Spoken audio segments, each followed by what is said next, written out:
All right, so I feel a little spoiled here. I got this new hi kitty. I got this new camera. This is a Sony A5100, and I gotta say, I'm using a shitty capture card right now. I ain't even using the good one. I'm using that little Major piece of shit that screws up color spaces. This little thing at $400-something open box, I sincerely feel kicks the shit out of the $2,200, retails for $3,300 camcorder that I have at work. I mean, the image quality on this is off the hook. That being said, the topic of today's video, so apparently somebody sent me a message asking what I think, because these new machines that Apple's got, they have this thing where if you open it, they can actually tell that you've used the screws and that voids the warranty. And somebody asked me what I think of this. What do you think of that, BlackBerry?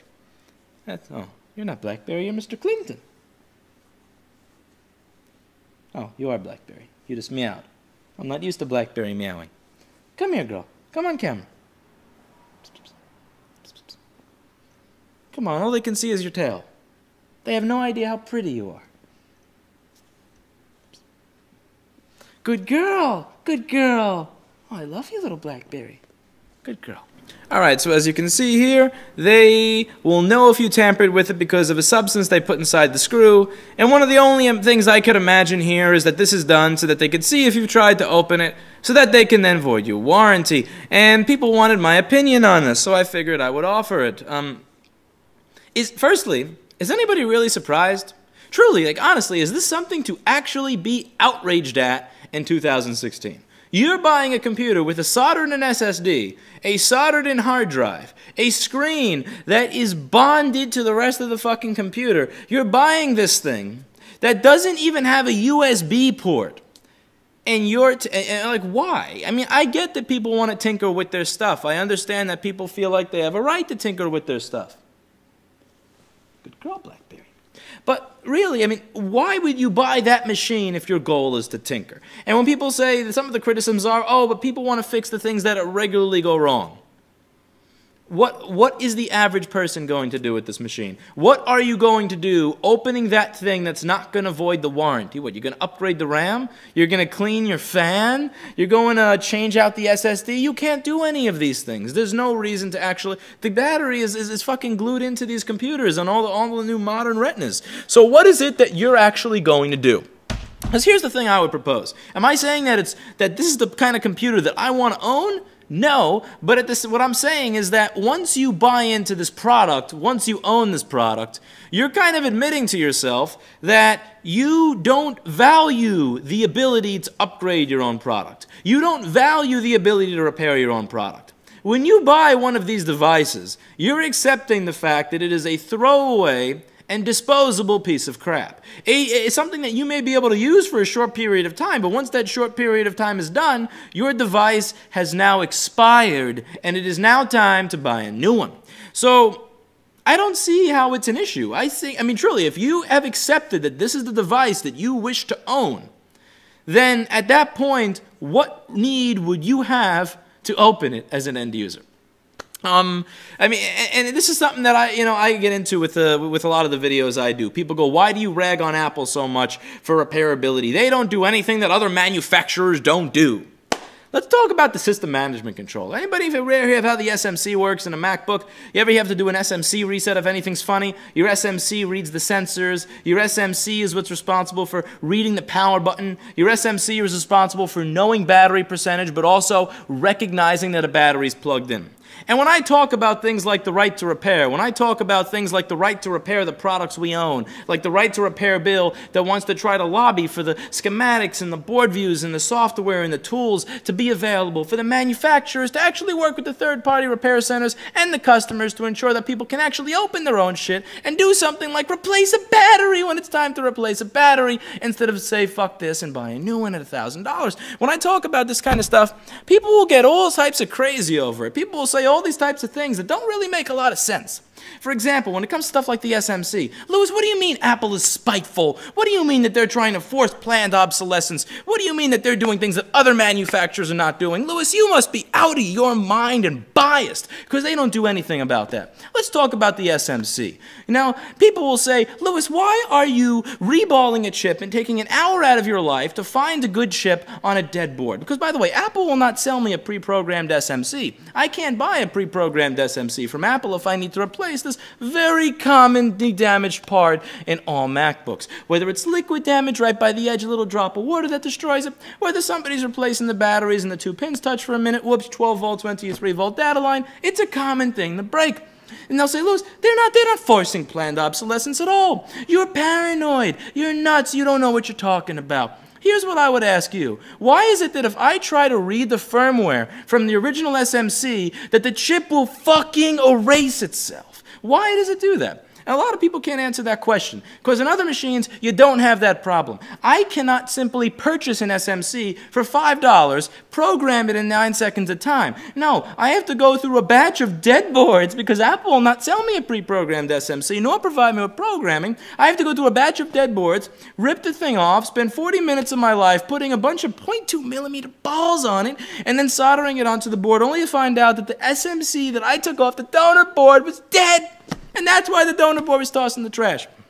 Here's the comment a lot of ignorant people will give me. A lot of ignorant people will say, but Louis, oh, you don't understand. It's proprietary. It's trade secrets. It's their secret property, and they can't be giving away their proprietary trade secrets to everyone, because then everybody will be able to make a MacBook. And you know what? You're right. They shouldn't have to give away their trade secrets to everyone. Apple shouldn't have to give away the SMC firmware to people.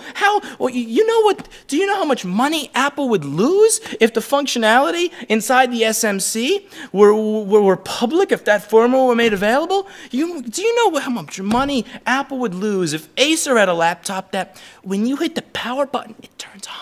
Or what if Lenovo created a laptop that could recognize a battery? That would ruin Apple. Or what if the laptop could read the temperature from the CPU diode, so it actually knew what the CPU temperature was, so it could regulate the fan? No, we can't have Toshiba and Asus and Sony doing that shit. That's a trade secret.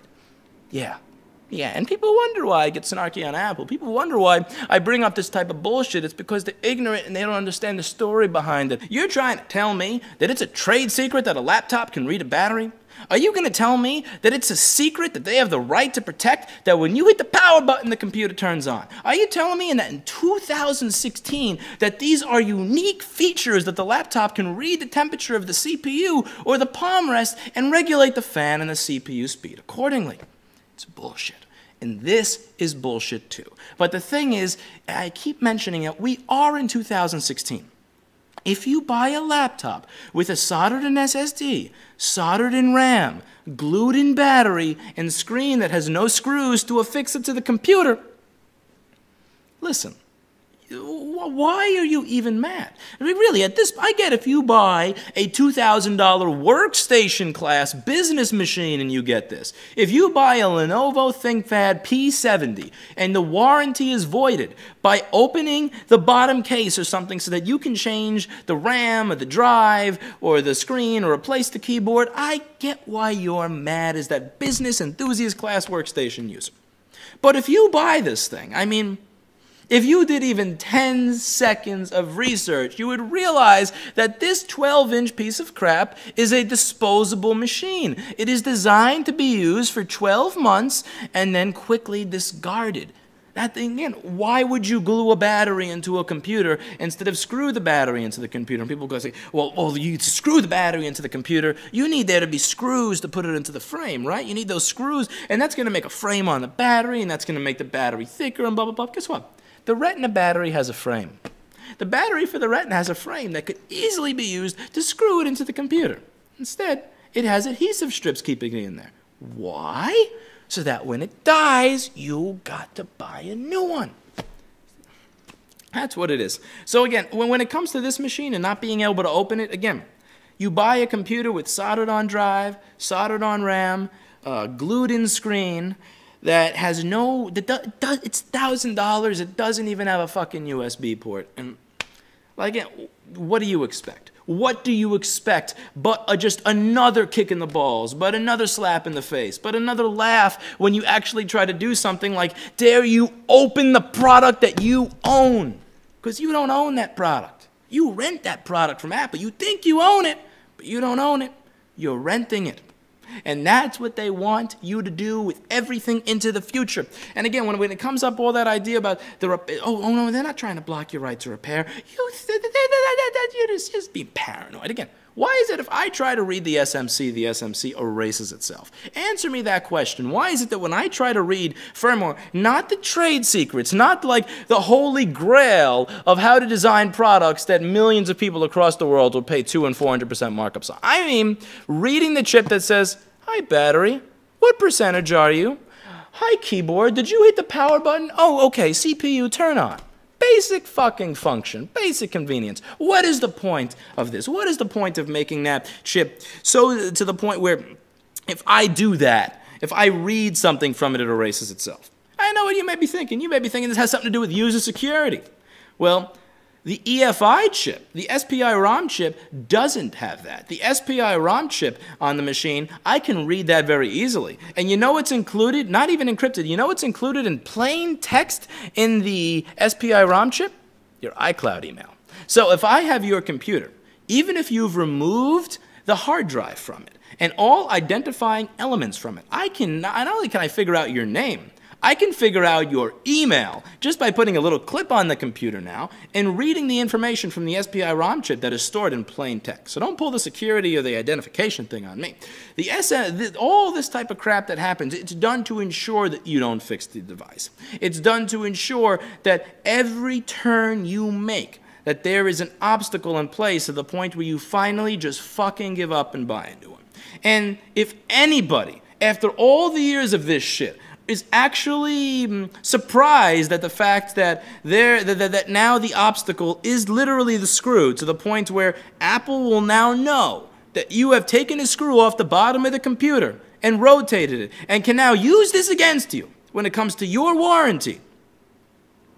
Are you fucking surprised? Are you surprised at all? Because I'm not. I've been waiting for this. And, you know, here's what I think is going to happen with this, to the people who really want more information on what I think is specifically going to happen here. You remember what happened with the iPhone 4 and 4S with those little liquid damage indicators? Because how many people here professionally repaired iPhones during the 4 and the 4S days? How many people of those people opened up an iPhone 4 or 4S for that screen replacement, looked at it, and noticed that the liquid damage indicator was white and not red? Every single iPhone 4 or 4S that BlackBerry has opened has had a liquid damage indicator that was red. Every single one I've ever opened. I remember when we were doing 10, 20, 50, 25 phones a day, every single one was red. And this was a great way for Apple to deny service, because that little liquid damage indicator, it would turn from white to red when it was humid outside. It didn't have to get wet. It just had to be humid. And this is the kind of thing that I want you to think about when it comes to these screws. How often is that just going to be rubbing up against a bag or rubbing up against somebody's sandy kind of fabric jeans, or outside on a day when when it's humid or whatever, what type of weather conditions, and that little shit in the screw hole is going to just kind of waste away. And on month 9, the computer starts beeping because the soldered-on RAM doesn't work. And the user doesn't even bother opening it because they know that the RAM is soldered on and they can't do shit about it. But they know that there's still 3 months within warranty, and they head to the Apple store. And the Apple dickhead turns it upside down and goes, hey man, screw looks like it's had a little bit of, had a little bit of rubbing against. You been fucking with that screw? No? Man, I'm sorry, dude. Policy says that we can't help you. I think that's what this is going to be leading to. A bunch of bullshit excuses as to why they can't help you. Hey, man, what's wrong with my phone? I bought this thing, I just bought this thing a year ago, and now it doesn't respond to my touch. Yeah, it looks like instead of your phone looking like this, it looks like this. And because of that, there's not much we can do. Well, is there anybody else who can fix it? No. Let me type on your forums to see if anybody else fixes it. No. Post-delete it. Yeah. Anybody surprised? I ain't surprised. Well, let's check this out. For all of you people who think that this shit doesn't happen, I've already done posts on the iPhone 6 and the Touch IC bullshit. But it is something that gets worse and worse. Yeah, let's see. Jessa emails me this stuff every single day. I don't know why the hell she still spends time on the Apple community support forums. I have yelled at her so many times saying, this is a total fucking waste. You're dealing with people who are not rational, who just, you know, it's just bullshit. But let's take a look here. Here we go. Post removed by host. So I'm just going to try to get rid of things that I don't want you to see here in my Gmail because I have a lot of trolls. Let's make sure, let's see, this way. Can I switch to screen only? I didn't add my function key in for that yet. All right, check this out. Apple Support Communities. Hi, Jessa Burdett. Thanks for participating in Apple Support Communities. We've removed your post about iPhone 6 unresponsive from the Apple Support Community site because it contains some questionable advice. If possible, test your answer. Check that your answer works on your own computer before you post your submission. I'm pretty fucking sure that at this point in time that Jessa has tested enough Touch ICs on enough phones to know that that's well. But thank you very much for that automated bullshit. Let's continue reading. I really got to get my function keys set up here. Her post. This is a fault of the Touch ICs and the logic board and can be solved with micro-soldering to replace these chips. Most general cell phone repair shops cannot do logic board rework, but there are dozens of great shops out there that can. Find one and your problem will be solved for about the cost of a screen replacement. All quality shops offer no fix equals no fee service. Removed today for questionable advice. The original poster had already been to Apple. Here's the thing. The original poster already went to Apple. They were already given the grade A under A double fuck you, mate, by Apple. So they went on the forum to figure out what it is that they could do. And they were given a very good post that was not promoting their own business. They were given a post that said what they could do to solve their problem. What do? They remove it. You know why? Because they don't want you fixing the device that you already own. They want you to buy another. See this? You know why this is happening? Because it's reached a critical mass. People have realized that they don't need to continuously buy a new one. The iPad 2 works well enough for about 90% of the people that use an iPad. They don't need anything other than an iPad 2. They don't need a super amazing processor. As I've said in other posts, a Sandy Bridge Ultrabook class processor instead of a MacBook Air with a snappy SSD, that's good enough for most people. They don't need to spend another $750 or $1,100 on a new device. That will play high-definition YouTube videos. That will run QuickBooks Online. That will run basic little games. That will allow them, in some cases, to even edit video if it's not a really large file. They can do all of that stuff. There's no need for the average consumer to purchase something else. And on top of that, you also have the fact that a lot of people who did not own Apple devices before were kind of reaching that critical mass where all the people who were destined to own Apple devices own them. So what you're finding is that the sales are going to continue slumping, not because Apple's failing as a business, just because we've reached that critical mass where there really isn't that rush to buy a new one. There isn't a compelling reason to buy a new one. And the people who own them, again, they already, you know, they're happy with what they have. So the way Apple is going to gain new revenue, they have to think, what can we do to take these devices and ensure that they don't last as long as they should? What can we do to put an obstacle in the way of everybody who tries to fix an old one? How can we close up supply chains so that a MacBook Air screen that used to cost $72 now costs $250 to $300 to independent repair centers and do-it-yourself technicians to encourage people to buy a refurb at $750?